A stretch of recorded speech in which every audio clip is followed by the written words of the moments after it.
सहनावतु सहनो भुनक्तु सह वीर्यं करवावहै तेजस्विनावधीतमस्तु मा विद्विषावहै। ओम शांति शांति शांति। शंकरं शंकराचार्यं केशवं बादरायणं सूत्रभाष्य कृतौ वन्दे भगवन्तौ पुनः पुनः। ईश्वरो गुरुरात्मेति मूर्तिभेद विभागिनि व्योमवत् व्याप्तदेहाय दक्षिणामूर्तये नमः। अखण्डमण्डलाकारं व्याप्तं येन चराचरं तत्पदं दर्शितं येन तस्मै श्रीगुरुवे नमः। अज्ञानतिमिरान्धस्य ज्ञानाञ्जनशलाकया चक्षुरुन्मीलितं येन तस्मै श्रीगुरुवे नमः। गुरुर्ब्रह्मा गुरुर्विष्णु गुरुर्देवो महेश्वर गुरुः साक्षात् परं ब्रह्म तस्मै श्रीगुरुवे नमः। त्वमेव माता च पिता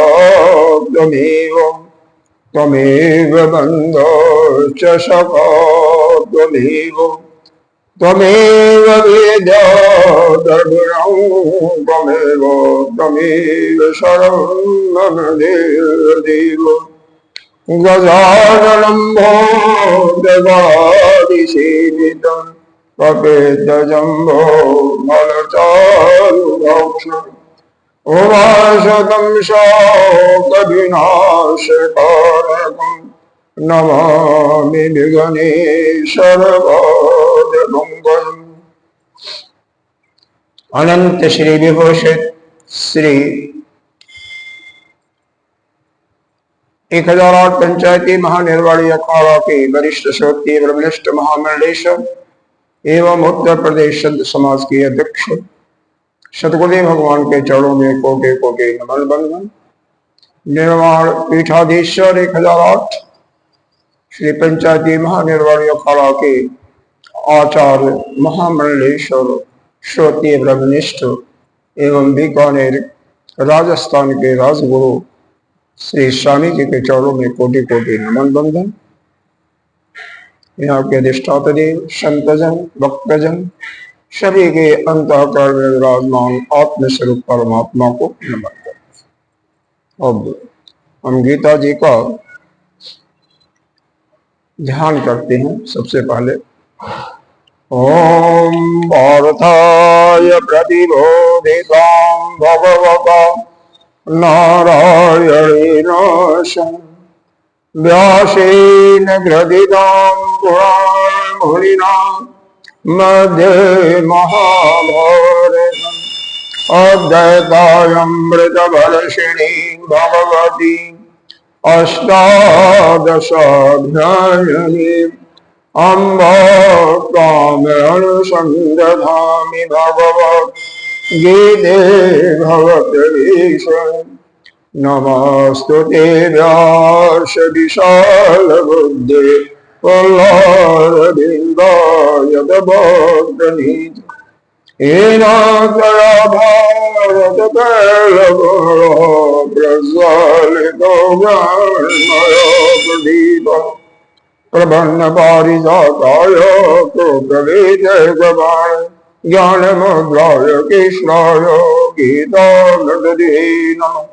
सर्वोपनिषदो गावो दुग्धा गोपालनन्दन पार्थो वश्य सुधिरभुक्तो दुग्धं गीतामृतम्। वसुदेवसुतं नेमं कंसचानूरनं देवकी परमानन्दं केशवं वन्दे जगद्गुरुं। भीष्मद्रोणतपो जयद्रुतजलो गान्धारिनीलोत्पल शैलग्राहवती कृपेण करेण लीलाकुल आस्वस्तामृगर्भोरमकरादुर्योधनवर्तिनी शोधिराकल्पाण्डैरणनिधिकवर्धकः पराशरवचः सरोजममलं गीतार्थगन्धोद्गतं नानाक्षाणकेशरं हरिकथा सम्बोधनो बोधितम्। लोके सज्जन सदपदैरहरः पीयमानं मुदा भूयात् भारत पंकजं कलिमले प्रधंसि न शेष मोहं करोति वाचालं मंगलं भयते गिरिं यत्कृपातमहं वन्दे परमानन्दमाधवम्।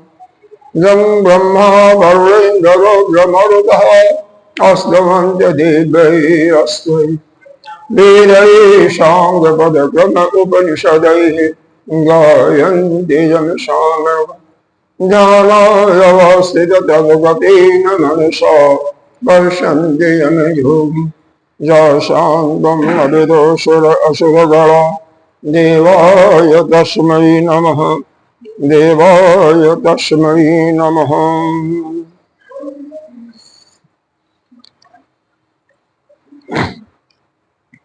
हम श्रीमद् भगवत गीता का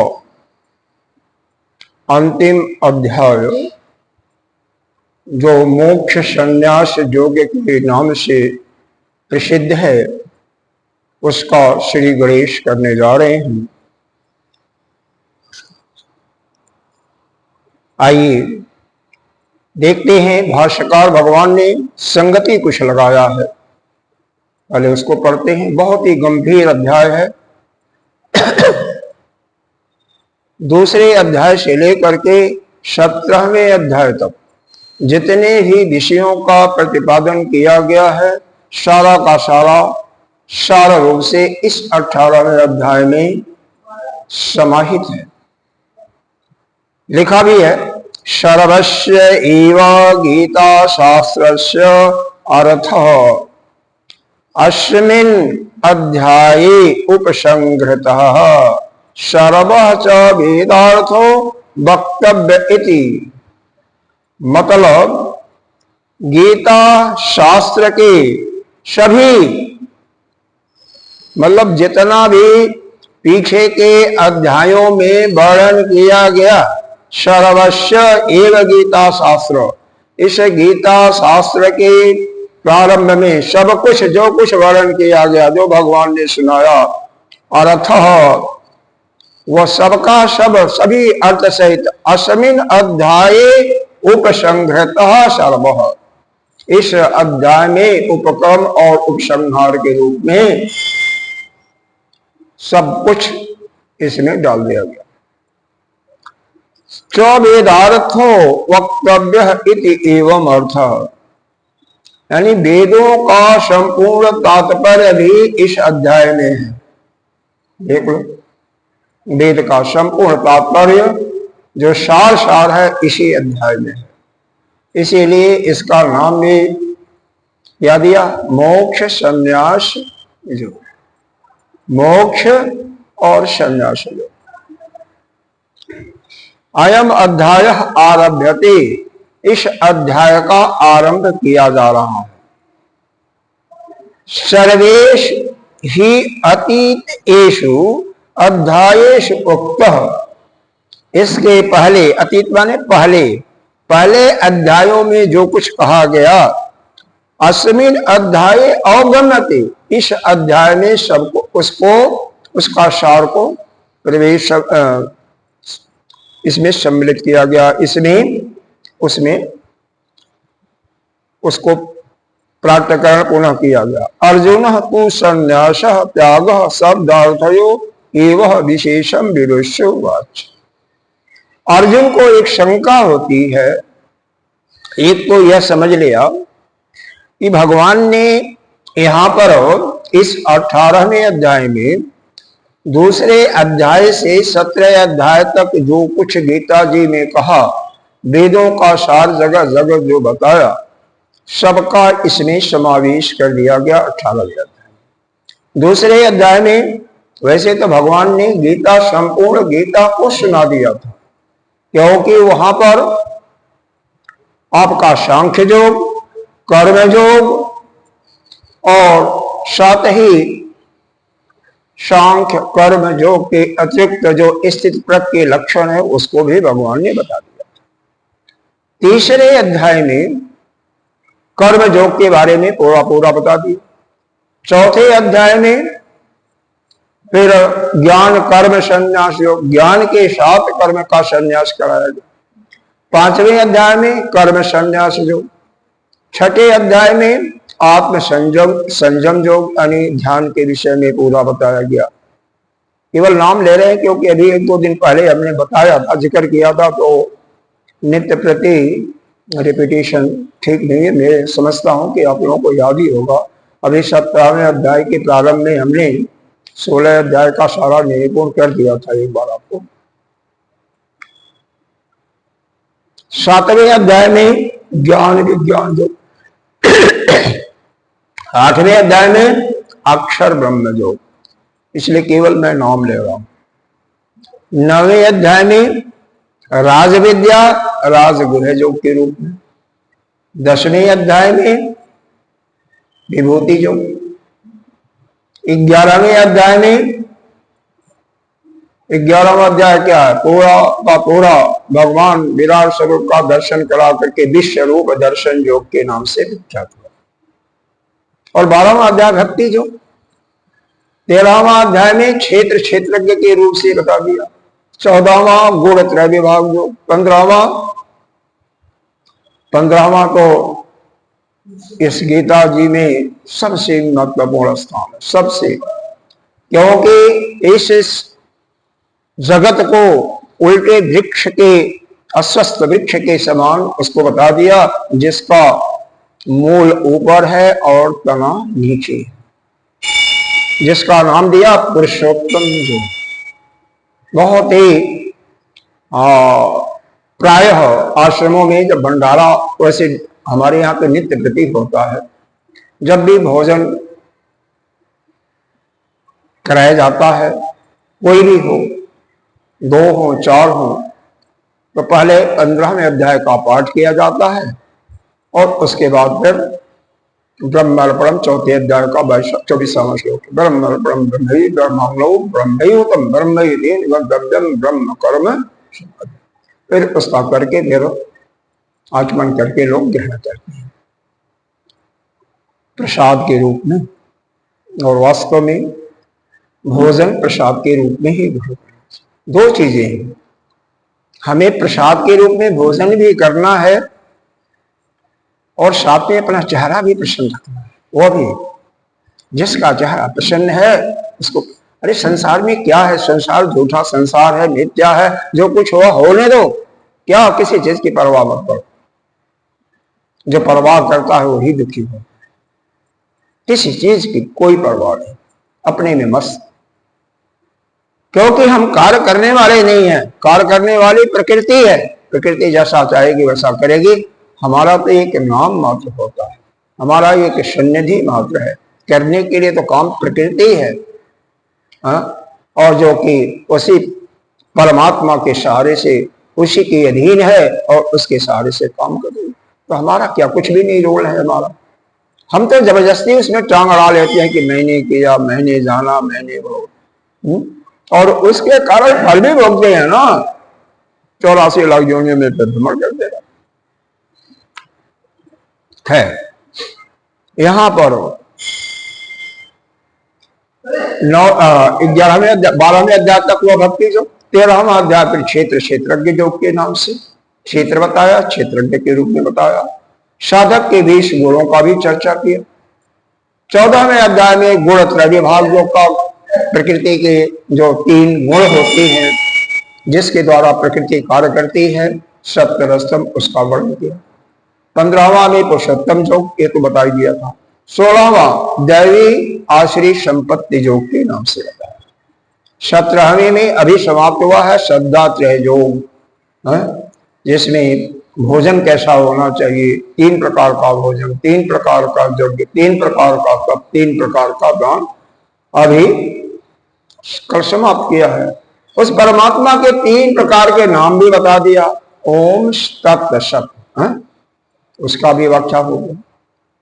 अब अर्जुन के मन में एक शंका आई कि हे प्रभु, आप जगह जगह पीछे त्याग और संन्यास की बातें कही हैं। त्याग सर्व कर्म फल त्यागम शांति हर जगह, दूसरे अध्याय में भी आया है, 12 में भी आया है, जगह जगह आया है। तो संन्यास 4 में भी, 5वें में भी, तो और भी कई जगह आया है। तो अब अर्जुन के मन में शंका आई कि भाई भगवान ने इसका अर्थ स्पष्ट नहीं किया, या किया होगा तो मेरे समझ में आया नहीं। तो हे प्रभु, त्याग और संन्यास इन दोनों का अलग अलग अर्थ हमें समझाओ स्पष्ट रूप से, तत्व के रूप से। उसको जानने की इच्छा हुई। फिर अर्जुन बोलता है, क्या कहता है, देखो जितने भी अध्याय है ना,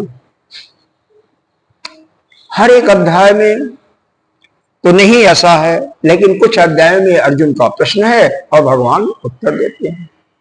कई अध्याय ऐसे हैं, 7वां है, 9वां है, 13वां है, 15वां है, 16वां है, कि अर्जुन का कोई प्रश्न ही नहीं है, भगवान ही खाली उत्तर दे रहे हैं। ऐसा भी है।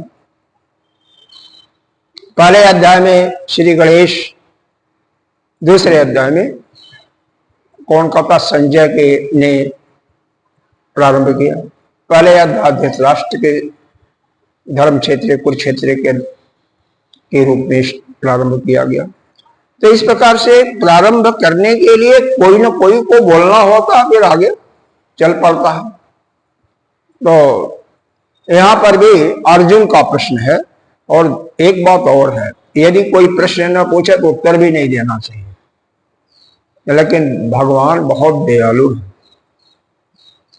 जहां अर्जुन का कोई प्रश्न भी नहीं आया, भगवान ने यह समझा कि अभी यह जो पीछे प्रकरण चल रहा था उसका अर्थ अच्छी तरह से मैंने नहीं बताया, शायद अर्जुन को समझ में नहीं आया होगा, तो इसलिए भगवान अगला अध्याय चालू कर देते हैं बिना किसी प्रश्न के, कोई मतलब नहीं।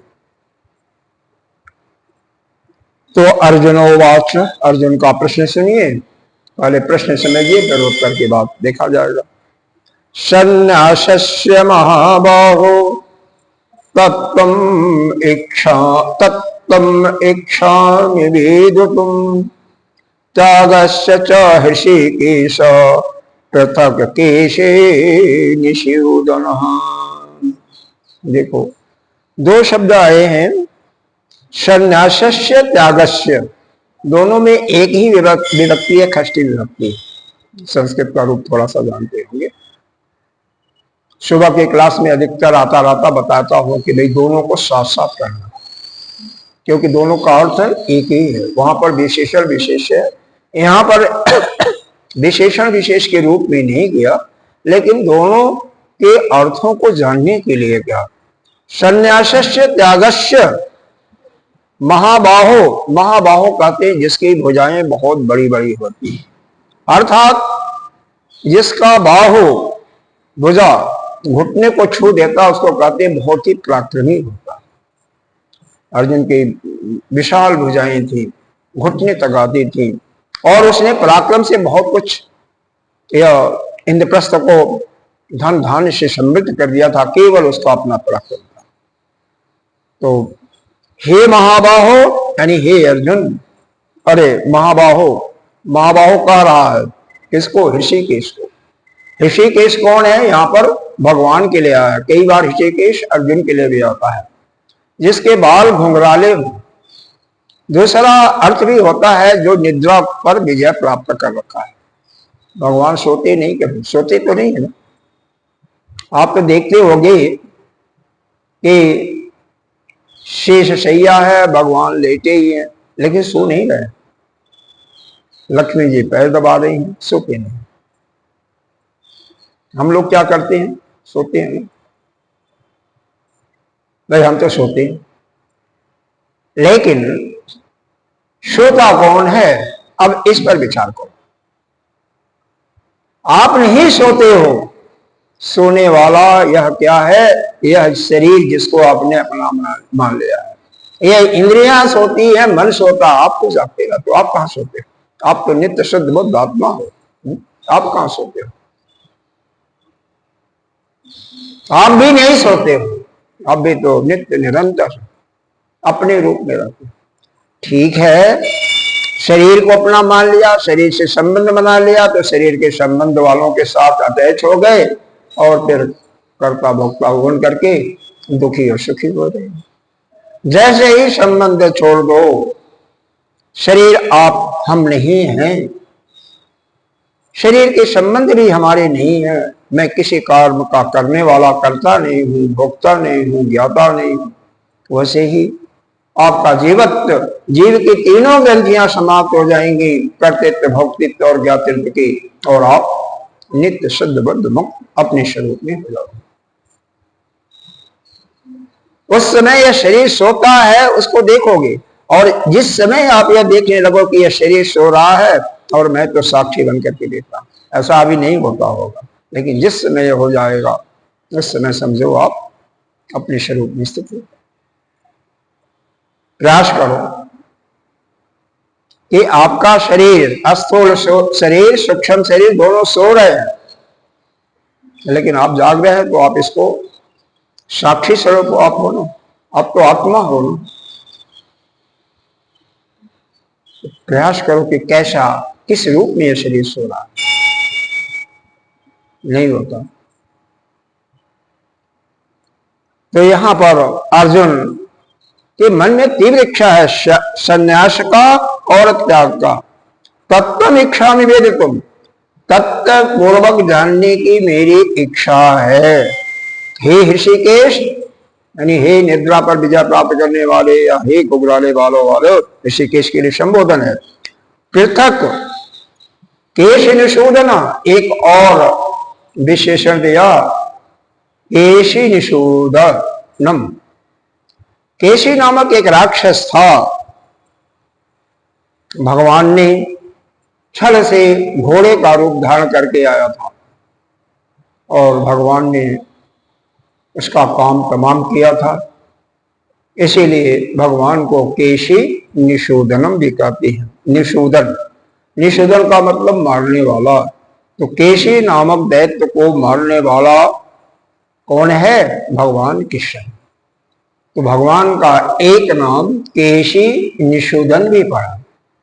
तो यहां पर अर्जुन भगवान को दो नामों से संबोधन करता है, एक ऋषिकेश और दूसरा केशी निषूदन। ऋषिकेश के दो अर्थ, घुंघराले बाल वाले और निद्रा पर विजय प्राप्त करने वाले, और केशी नामक राक्षस को मारने वाले। हे प्रभु, आप संन्यास और त्याग का तत्व की दृष्टि से अलग अलग अर्थ मेरे को समझाइए, मेरे जानने की इच्छा है। आपकी भी इच्छा होगी तभी तो बताया जाएगा आगे। इच्छा है ना महाराज जी? इच्छा है? इच्छा है। प्रसन्न रख भाई, बिल्कुल प्रसन्न। कुछ भी नहीं होगा इस संसार में, संसार ही मिथ्या है। आप प्रसन्न रहो हमेशा, कोई दुख ही नहीं होगा। और जो वर्तमान में रहता उसको कभी कोई दुख हो ही नहीं सकता। दुख किस लिए होता है? जब हम भूतकाल की घटनाओं का चिंतन करते हैं कि पीछे ऐसे हुआ था, किसी ने ऐसे सताया था, ऐसा मेरा सामान छीन लिया, यह हुआ वो, या भविष्य में क्या होगा। अरे भविष्य भूत तो है ही नहीं है। आप वर्तमान में हो, वर्तमान में रहो, भविष्य की चिंता मत करो, पीछे की घटनाओं को याद मत करो। हमेशा क्या रहोगे? सुखी सुखी रहोगे, आनंद पूर्वक रहोगे, कभी चिंता मत करो। आइए इसका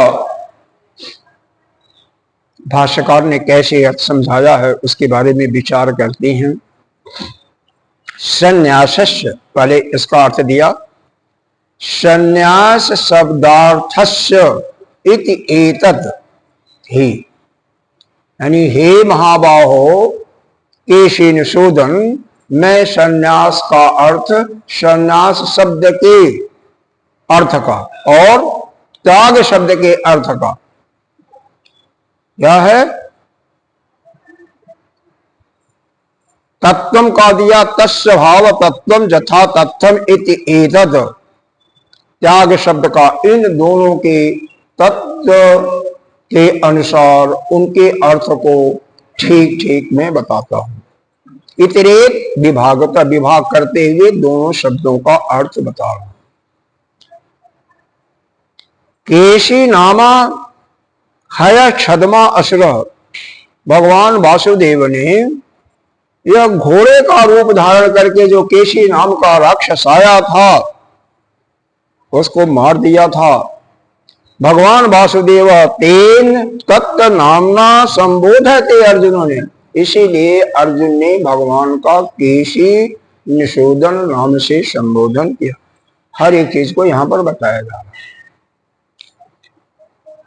तत्र तत्र निर्दिष्टौ संन्यास त्याग शब्दौ न निलुंठित अर्थो पूर्वेषु अध्यायेषु, पहले के अध्यायों में जहां जहां पर संन्यास और त्याग शब्द का प्रयोग किया गया उसका निलंठित, उसका अर्थ जो है स्पष्ट नहीं किया गया, मतलब वो हमारे अस्पष्ट, हमारे अंतःकरण में उसका अर्थ स्पष्ट नहीं हुआ। अर्जुनाय पृष्ठवत्ते तत्व निर्णय, अर्जुन इसलिए जो प्रश्न पूछ रहा है उसके निर्णय में भगवान बता रहे हैं। यह समझ में आ गया, प्रश्न समझ में आ गया।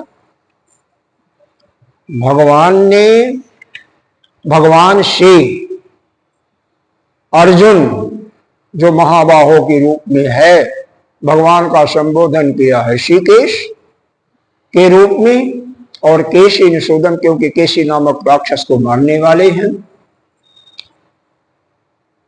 क्या कहा, हे प्रभु, पीछे के अध्यायों में जगह जगह संन्यास और त्याग का नाम आया है, लेकिन उसका अर्थ हमें स्पष्ट नहीं हुआ, तो तत्व के दृष्टि से उसके अर्थ को आप समझें। भगवान कहते हैं ठीक है समझाता हूं। तो दूसरा श्लोक प्रारंभ करते हैं। श्री भगवान बोलते हैं, श्री भगवान उवाच काम्यानां कर्मणां न्यासं संन्यासं कवयो विदुः सर्वकर्म फल त्यागं प्राहुत्यागं विचक्षण। काम्यानां कर्मणां न्यासं, न्यास का मतलब त्याग होता है। संन्यासं कवयो विदुः सर्व कर्म फल त्यागं प्राहुत्यागं विचक्षण। देखिए यहां पर काम्यानाम कर्मणा आया है, हालांकि पीछे बताया गया है चौथे अध्याय में, शायद हाँ चौथे में, कि 5 प्रकार के कर्म होते हैं। तो उन कर्मों का यहां पर विवेचन किया गया। जो भी किसी भी अध्याय में जिस सब्जेक्ट का वर्णन किया गया उसका सार के रूप में इस 18वें श्लोक अध्याय में समाहित किया गया। तो 5 प्रकार के कर्म होते हैं। पहला है नित्य कर्म, दूसरा है नैमित्तिक कर्म, तीसरा है, कहते हैं इसको कोई गलती हो जाती है, मान लो नित्य कर्म कर रहे हो, पूजा कर रहे हो, कोई अक्षर कट गया, कहीं श्वास चढ़ाना था और कहीं चढ़ाया नहीं बल्कि हल्का कर दिया, और जहां हल्का करना था तहां चढ़ा दिया। कई बार गलती हो जाती है, वृद्ध आदमियों से ज्यादा गलती होती है। इसलिए उसका प्रायश्चित करना पड़ता है। उसके लिए प्रायश्चित कर्म का भी प्रावधान किया। यही नहीं, और भी कई लोग और भी करते हैं। कोई मारा जानबूझ करके नहीं, कोई डंडा फेंक दिया, कोई बिल्ली मर गई, कोई कुछ मर गया, तो भी उसके लिए प्रायश्चित का विधान है हमारे शास्त्रों के अंतर्गत। तो तीसरा कर्म हुआ प्रायश्चित। चौथा कर्म हुआ काम्य कर्म, जो यहां पर दिया हुआ है। सकाम कर्म भी उसी को कहते हैं, क्योंकि यह जो मनुष्य है ना, नाना प्रकार की कामनाओं को लेकर के आया हुआ है, पता नहीं किस युगों से, किस जन्मों, कितने जन्मों से। तो जब तक उसकी कामना समाप्त नहीं होती ना, तब तक वो उसका चित्त निर्मल नहीं होगा। फिर निष्काम कर्म करने का कोई प्रश्न नहीं होता है। तब तक वह ज्ञान ध्यान सब अलग ही रह जाएगा। तो उसको कहते हैं सकाम कर्म या काम कर्म। पांचवा एक कर्म और होता है जो शास्त्र में वेद ने मना किया हुआ है, जैसे चोरी करना मना है, प्रमाद करना मना है, झूठ बोलना मना है, व्यभिचार करना मना। तो जो कुछ मना किया हुआ है, निषेध किया हुआ है, मीट मांस इत्यादि तो मना ही है ना। तो जो निषेध किया हुआ है, वेदों ने मना किया है, उसको भी करना जो करते हैं वो तो सोच लो क्या किस प्रकार के लोग हैं। तो ये निषेध कर्मों का भी एक प्राविधान है। इस प्रकार से कुल 5 प्रकार के कर्म हैं, और एक एक कर्मों के लिए थोड़ा थोड़ा समझ लो संक्षिप्त रूप में। नित्य कर्म क्या है? उपाधि के अनुसार हर के लिए नित्य कर्म अलग होता है, लेकिन कुछ ऐसा है, सुबह जगने के बाद जैसे दोनों हाथों को देखते हैं, भगवान का स्मरण करते हैं, गुरुदेव का स्मरण करते हैं, पृथ्वी माता को प्रणाम करते हैं, दंत धामन कर मल त्याग, दंत धामन, स्नान इत्यादि करते हैं। यह तो प्रायः सब में कॉमन है, सभी वर्णों में, सभी आश्रमों में सभी करते हैं। और उसके साथ जो नित्य रूप से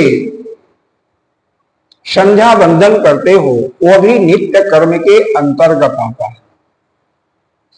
इन कर्मों का कोई फल नहीं मिलता, कोई फल नहीं है, कोई पुण्य नहीं है। लेकिन न करो, माता पिता को प्रणाम करना भी इसी में होता है। न करो तो दोष होता है, पाप होता है। इसलिए करना चाहिए। अरे नहीं कहोगे तो नहीं करोगे, तो स्नान ही नहीं 2 दिन करोगे, मंजन ही, दंत धामन ही नहीं करोगे, आप शरीर से इतना बदबू आएगी, कोई आपके पास बैठना नहीं चाहेगा। आपको जबरदस्ती करना पड़ेगा ना। तो नित्य कर्म तो नित्य करना चाहिए। सन्यासियों के लिए भी नित्य कर्म है। जहां पर ब्रह्मचारियों को नियमित पूजा पाठ आरती प्रेस्क्राइब है, सन्यासियों के लिए भी प्रेस्क्राइब है। अपना ब्रह्म चिंतन करते रहे हर समय, ब्रह्म चिंतन, क्योंकि वही एक माध्यम है कि अपने स्वरूप में स्थित हो सकते हैं।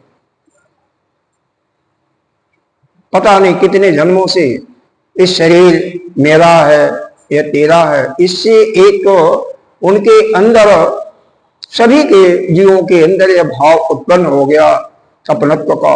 उसको छुड़ाने के लिए भी समय तो लगेगा कि आप शरीर नहीं हो, नित्य शुद्ध बुद्ध मुक्त आत्मा हो, तो उसमें समय तो लगेगा।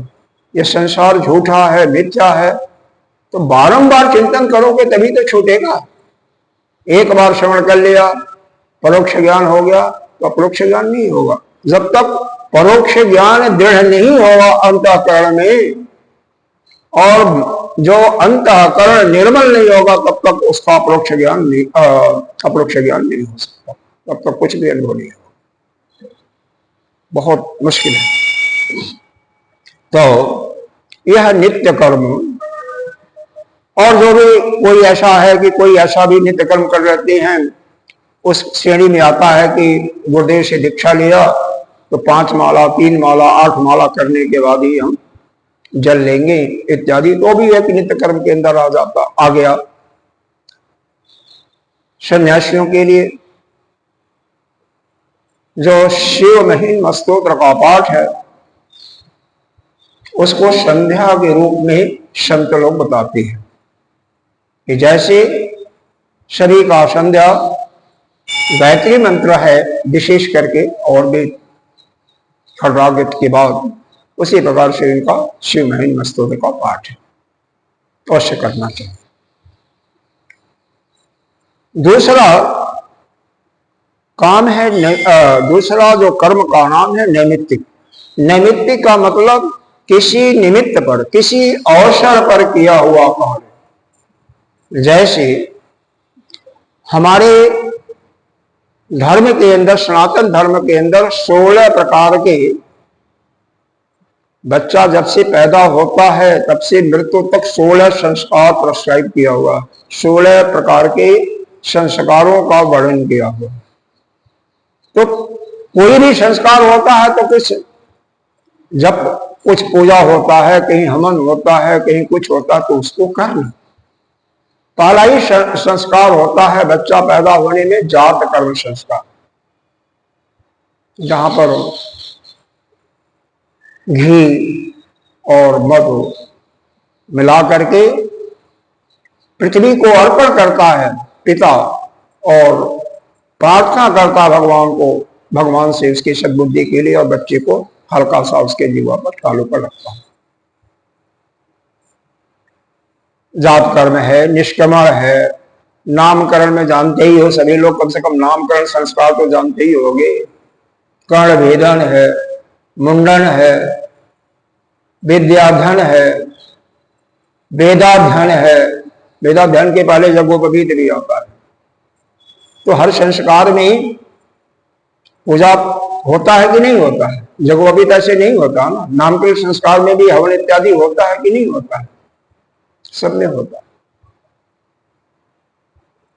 विवाह संस्कार है, अंतिम वाला विवाह संस्कार, और इसके पहले भी और कई प्रकार के संस्कार हैं। तो इस प्रकार से कुछ उप संस्कार भी हैं। तो संस्कारों के करते समय जो पूजा इत्यादि का प्राविधान है अपने शास्त्रों में, उसको करना, यह नैमित्तिक कर्म कहलाता है, किसी के निमित्त किया हुआ कर्म। और भगवान का स्मरण पूजा तो कोई बहाना करके ही करना ही चाहिए। हमारा जो सनातन धर्म है रोने वाला नहीं है। किसी की मृत्यु होती है और वही सी दिन से संस्कार शुरू हो जाता है। घट को बांधा जाता है, शायद हर जगह होता होगा, पता नहीं, अलग अलग। नित्य प्रति सुबह शाम वहां पर आरती घट का, बीच में गुरु पुराण का पाठ पंडित द्वारा, पिंडदान इत्यादि नाना प्रकार के कार्य होता है। और चूंकि 12वें 13वें दिन या 16वें दिन एक विशेष प्रकार का प्रोग्राम, जितने भी संबंधी होते हैं सबको भोजन कराना, सबको दावत देना, दुनिया इतना काम फैल जाता है कि उसको जो उसका शौक था वह शौक समाप्त हो जाता है, क्योंकि कार्य में लग जाता है। वो जो तमोगुण आया था वह रजोगुण में लग करके वह काम करना पड़ता है। हमारा धर्म जो है इस प्रकार से। तो नैमित्तिक कर्म, यह नित्य और नैमित्तिक कर्म, यह दोनों हमारे लिए बाधक नहीं है। जैसे सकाम कर्म है या निष्काम कर्म कहते हो, वह बांधने वाला है। क्यों? इसलिए कि उस काम करने में आपके मन में कोई इच्छा है और उस इच्छा की पूर्ति आप कर रहे हो। तो कुछ कर रहे हो तो उसके फल स्वरूप कुछ मांग रहे हो। जैसे उत्तिष्ठि यज्ञ है, लक्ष्मी प्राप्ति योग है, लक्ष्मी प्राप्ति के लिए लोग यज्ञ करते हैं, लक्ष्मी यज्ञ इत्यादि, सरस्वती पूजा इत्यादि, ज्ञान के दृष्टिकोण से। तो कामना के लिए जो किया जाता है उसको काम्य कर्म कहते हैं या सकाम कर्म। सकाम कर्म यह चूंकि बदले में कुछ लेते हैं, इसलिए यह संसार की तरफ ले जाने वाला है, और नित्य नैमित्तिक कर्म यह संसार से हटा करके परमात्मा से जोड़ने वाला है। इसी के अंदर चूंकि प्रायश्चित कर्म जो आपने कर्म किया उसके शांति के लिए वह है, इसलिए प्रायश्चित कर्म भी उसी के अंदर आ जाता है। अरे बड़े से बड़े यज्ञ होते हैं ना सकाम कर्मों में, अश्वमेध यज्ञ है, सोम यज्ञ है, बृहस्पति यज्ञ है, बहुत बड़े बड़े यज्ञ होते हैं। इंद्र भी तो 100 यज्ञ करने के बाद ही प्राप्त होता है किसी को, अगर कोई करना चाहे। जैसे राजा बलि ने किया था, जो कि आप लोग श्रीमद् भागवत के अंदर सुने होंगे। निषेध कर्म तो हर प्रकार से ही त्याज्य है, किसी को नहीं करना चाहिए। अब उसमें जिसका जो कर्म है नहीं करता है तो उसको पाप तो लगेगा ही, दोष तो लगेगा ही।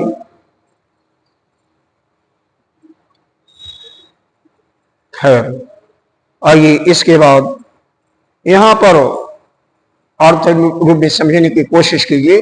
काम्यानाम कर्मणाम न्यासम कवयो विदो हो। कवि कहते हैं जो श्रेष्ठ श्रेष्ठ जो विद्वान होते हैं उन्होंने क्या कहा कि सकाम कर्मों का त्याग ही काम्यानाम कर्मणा, यानी काम्य कर्म या सकाम कर्म का न्यास मतलब त्याग ही, उसी को संन्यास कहते हैं।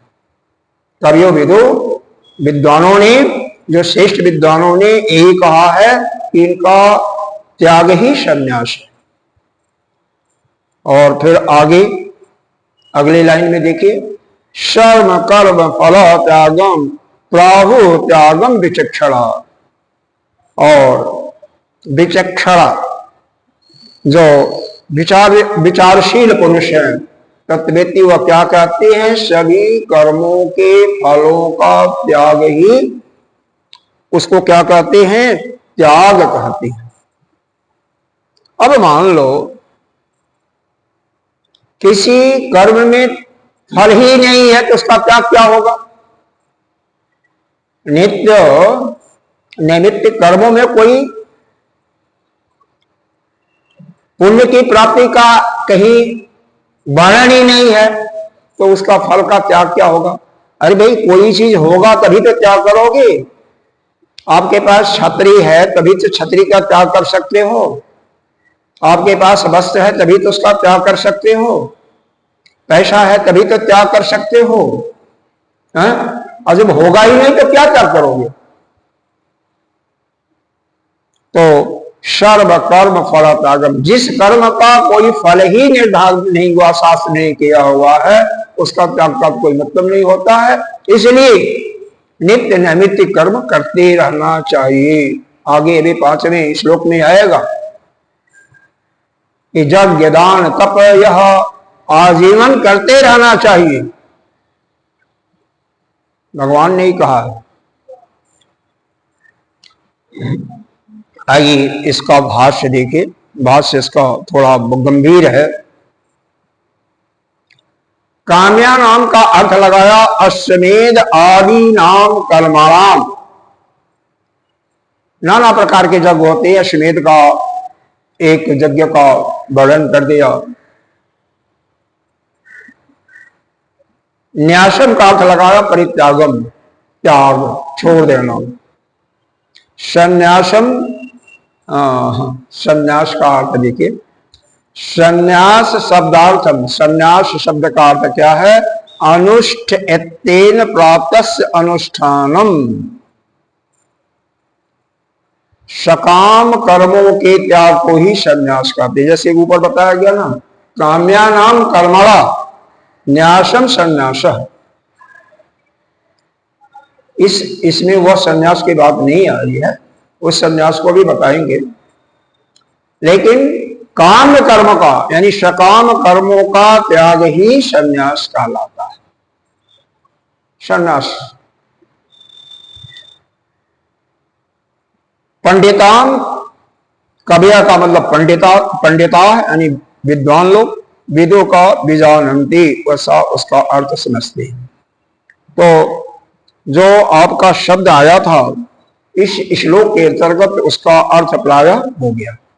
इसके बाद दूसरे पैराग्राफ में यह 5 प्रकार के फल की चर्चा करते हैं, वह मैंने बता दिया। नित्य नैमित्तिक इत्यादि यह अनुष्ठान कर्म करने वाले उन कर्मों का, काम कर्म का नहीं बताया, काम कर्म का तीसरे पैराग्राफ में बताया। चलिए तो पढ़ देते हैं। दूसरे पैराग्राफ में बताया नित्य नैमित्तिका नाम अनुष्ठी मानानाम सर्वम कर्मणाम आत्मसंवेदत्ता प्राप्तस्य फलस्य परित्याग सर्व कर्म फल त्याग। मतलब जहां कहीं भी फल होता है नित्य नैमित्तिक में, नैमित्तिक में तो कहीं कहीं होता है, नित्य में तो नहीं, कहीं कोई शास्त्र में वर्णन नहीं किया, लेकिन यहाँ पर लिख दिया गया कि कहीं भी कोई फल की प्राप्ति है तो उस फल का त्याग करना ही शर्मकल फल त्याग किया कहा गया है। आगे पैराग्राफ में काम कर्म परित्याग फल परित्यागो व अर्थो वक्तव्य सर्वथा अपि त्याग मात्रम संन्यास त्याग शब्दयो एक अर्थो न घटपट शब्दो इति जाति अंतर्भूतार्थो। काम या सकाम कर्म इनका तो विशेष करके है, क्योंकि इन्हीं का फल होता है। यह अपनी कामनाओं के अनुसार कोई यज्ञ का अनुष्ठान करता है, फिर यज्ञ की पूर्ति होती है तो उसके फल की प्राप्ति भी उसको होती है, तो उसके फल का परित्याग करना। इसीलिए पहले ही भगवान भाष्यकार ने बताया काम्यानाम अस्मेधादि नाम कर्मणम न्यासम परित्याग, इसलिए उसके फल का त्याग करना। तो काम कर्म का फल का जो त्याग करते हैं सर्वथा अपि त्याग मात्रम, वह सभी कर्मों का त्याग छोड़ना ही हो, उसी प्रकार से उसको संन्यास और त्याग इन दोनों शब्दों का एक मार अर्थ जो है केवल त्याग ही है। संन्यास का भी अर्थ त्याग है और त्याग का अर्थ तो त्याग है। देखो त्याग में वस्तु भी सम्मिलित होती है, अगर अलग अलग डिस्टिंग्विश करना चाहो, भेद जाना हो तो। संन्यास में वस्तु नहीं है। संन्यास आपने लिया तो आपने किस चीज का त्याग किया? सब कुछ त्याग किया, ठीक है, लेकिन विशेष करके आप शरीर से जितनी भी ऐशराएं हैं जो आपके अंदर और अंतःकरण में मल है उनका त्याग करना। मेन मुख्य त्याग क्या है? अहम का परित्याग करना। जैसे यज्ञोपवीत होता है, यज्ञोपवीत को धारण किया जाता है। अब थोड़ा सा यह वेद के रूप में आते हैं, तो वहां पर उसको धारण करते हैं, तो उसमें क्या होता है? एक विधिवत पूजा इत्यादि के बाद यज्ञोपवीत को धारण कराया जाता है। मुंडन संस्कार में यह चोटी भी रखी जाती है सनातन धर्म के अंदर, हिंदू धर्मावलंबियों के लिए। लेकिन जब संन्यास होता है तो उसी प्रकार से विधि पूर्वक ही चोटी का और यज्ञोपवीत का हवन किया जाता है। जैसा कि पहले यहां पर भी थोड़ा सा अलग अलग मत है। कई अखाड़ों में तो सन्यासी भी हवन करते हैं, उनको कोई रोक नहीं है। हमारे अखाड़े में सन्यासियों के लिए हवन का कोई प्रावधान नहीं है, त्याग है, अग्नि त्याग। तो इस प्रकार से त्याग होता है। तो जिस विधि से, जैसे मान लो किसी लड़की की शादी आपने किया, अगर दोनों में संबंध विच्छेद करवाना है तो कैसे होगा? अगर कोर्ट के जरिए किया है तो कोर्ट से ही संबंध विच्छेद वांछनीय होता। अगर आप ब्राह्मण विवाह के अंतर्गत 10 लोगों को 50 लोगों को इकट्ठा करके, जैसे ब्राह्मण विवाह में होता है, विवाह भी 8 प्रकार के होते हैं, आसूर है, पैशाच है, गांधर्व है, हम लोग जो करते हैं ब्राह्मण विवाह करते हैं, ब्राह्म विवाह। तो जैसे करते हैं उसी प्रकार से उसका परित्याग भी करना। 10 आदमियों ने निर्णय लिया, पहले गांव का यह सब समस्याएं जो होती थी कोर्ट कचहरी तक नहीं जाती थी, गांव का ही जो मुखिया होता है वही निर्णय लेकर के दोनों पक्षों को उनके विचारों को सुन करके और निर्णय दे करके दोनों को शांत कर देता था। दोनों फिर जो कहता उसको मान लेते थे। आजकल की बात अलग हो गई है। तात्पर्य यह है कि जिस विधि से किसी चीज का अनुष्ठान किया उसी विधि पूर्वक त्याग भी करना होता है।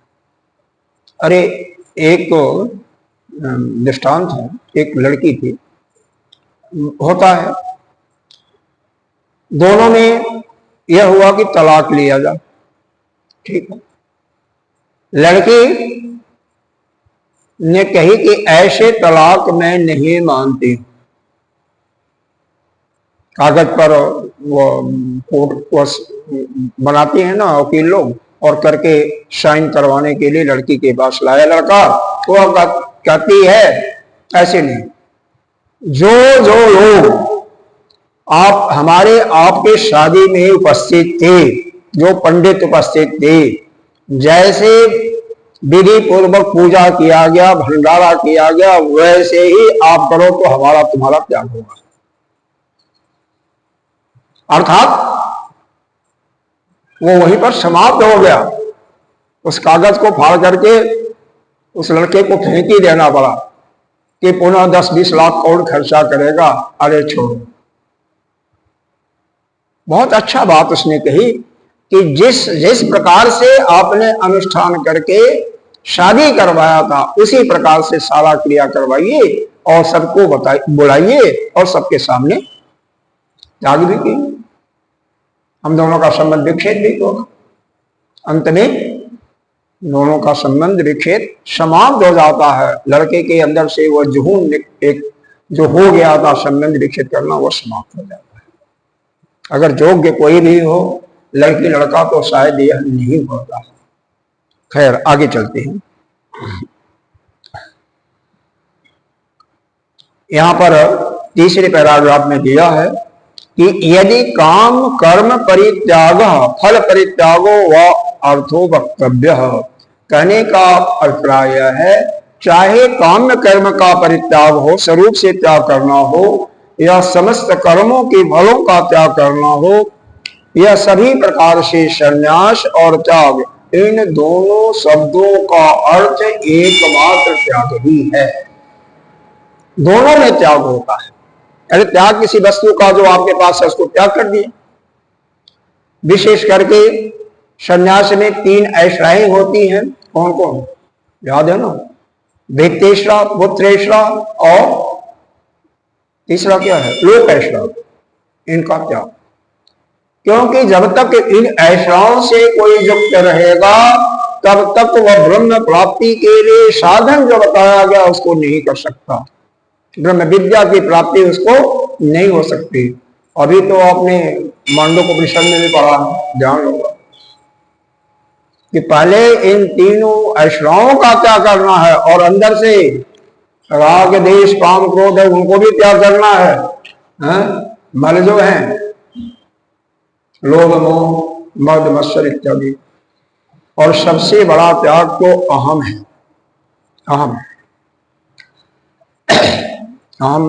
अहम के लिए एक दृष्टांत समाप्त हो जाना चाहिए। देखते हैं 60 बार में करते हैं।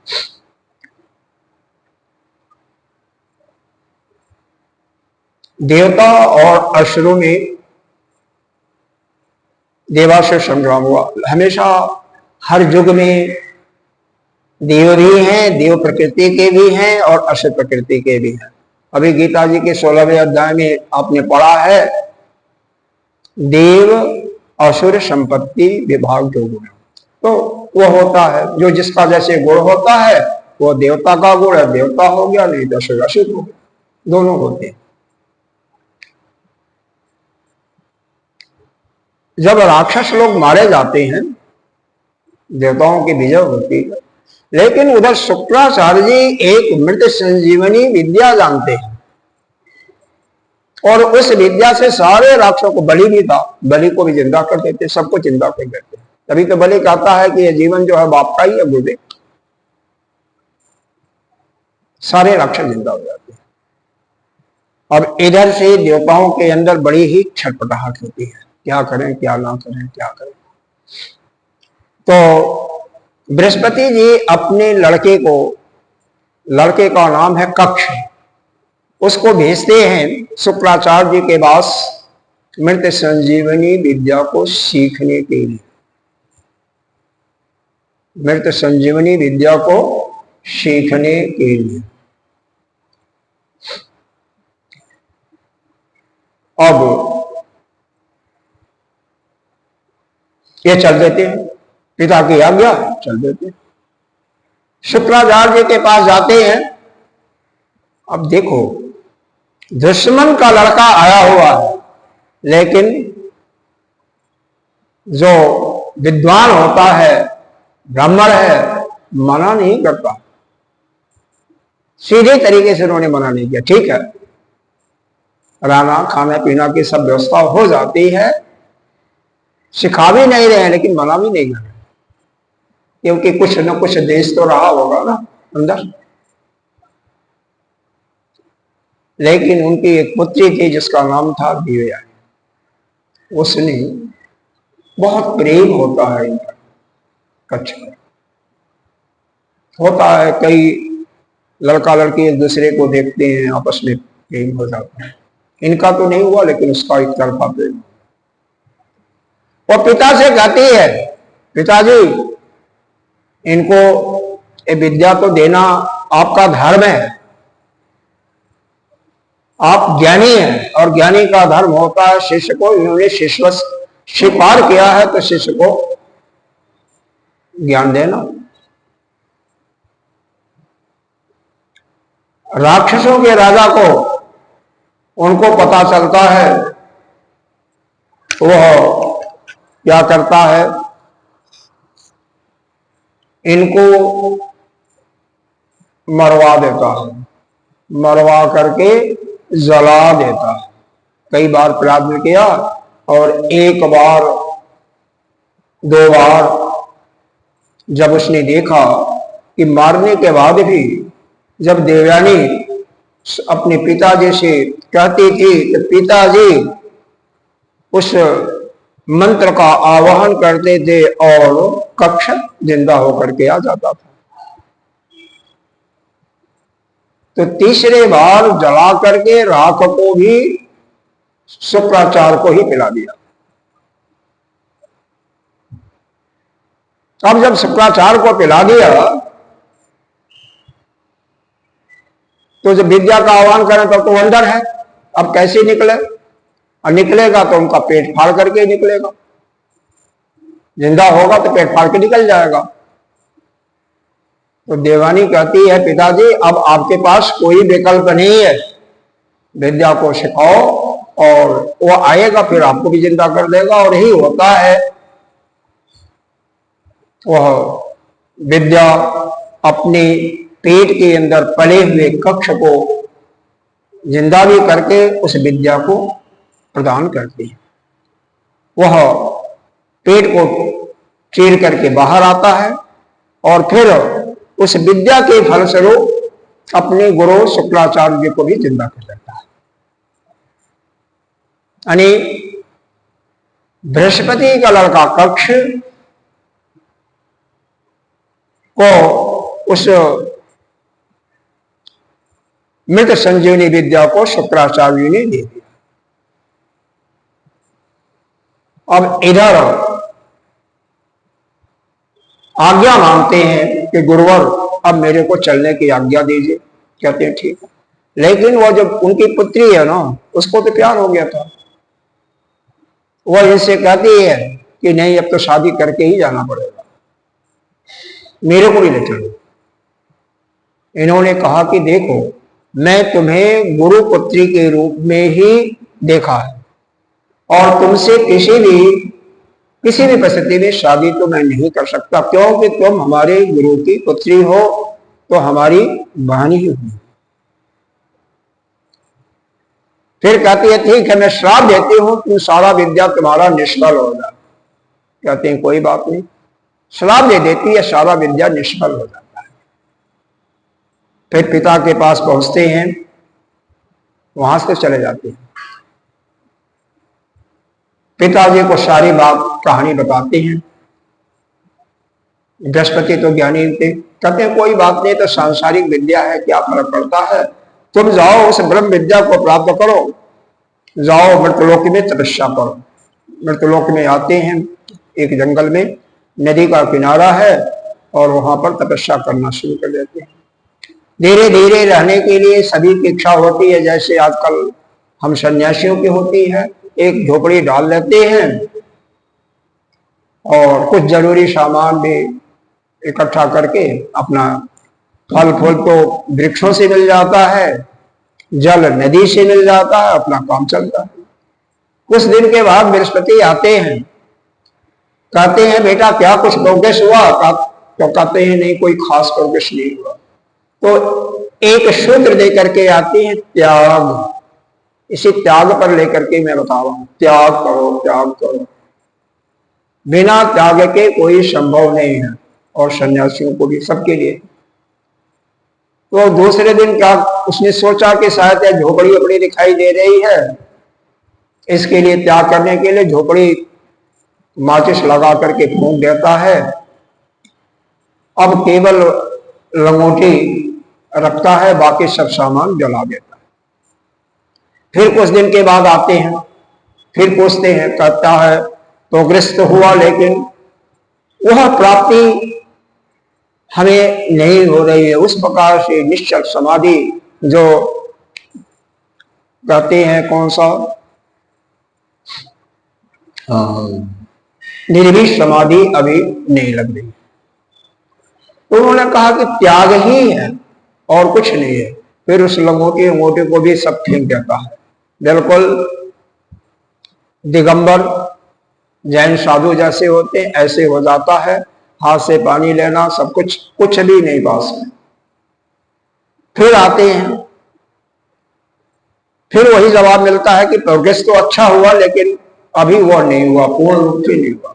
उन्होंने कहा कि बेटे देखो, और फिर कहता है पिताजी से कि अभी आप जाइएगा मत, मेरी बात को सुन लीजिए थोड़ा। कहते हैं देखो, तुमने त्याग तो किया, लेकिन जो तुम्हारे अंदर अहम प्रवृत्ति है, जो उसको त्याग करना चाहिए था, उसको तो त्यागा ही नहीं। वो तो तुम्हारे अंदर अभी भी है, तुम हो, उसको त्यागो पहले। फिर जब अहम त्याग देता है, सबसे बड़ा त्याग अहम का ही है, अपना का यह जीवत्व का ही त्याग जो कर देता है, और फिर वह ऐसी समाधि लगती है कि दोबारा जब आते हैं बृहस्पति, तो पुनः सूक्ष्म रूप से उसके शरीर के अंदर प्रवेश करके ही उसको समाधि को तोड़ते हैं। तो जब तक यह उपाधि यानी जीवत्व भाव रहेगा, तब तक वो आपका कल्याण होने वाला नहीं है। यह अहम छोड़ना ही पड़ेगा। सारा सब कुछ खाते पीते रहते हुए, मालों में भी अच्छे सच्चे भोग करते हुए, लेकिन किसी चीज का अहम नहीं है, ये मेरा है, ऐसा त्याग हो गया है, तो वह एक भिक्षुक के समान ही है, और वह अपने ही में मस्त रहता है। तो यह त्याग का वास्तविक अर्थ होता है। यही संन्यास, इसीलिए भास्कर ने बताया कि संन्यास शब्द है और त्याग शब्द, दोनों का शाब्दिक अर्थ त्याग ही है। यह तीसरे पैराग्राफ में बताया। समय हो गया, अब आगे का चर्चा हम कल करेंगे। ओम पूर्णमिदः पूर्णमिदं पूर्णात् पूर्णस्य मुच्यते पूर्णस्य पूर्णमादाय पूर्णमेवावशिष्यते। ओम शांति शांति शांति। शंकरं शंकराचार्यं केशवम्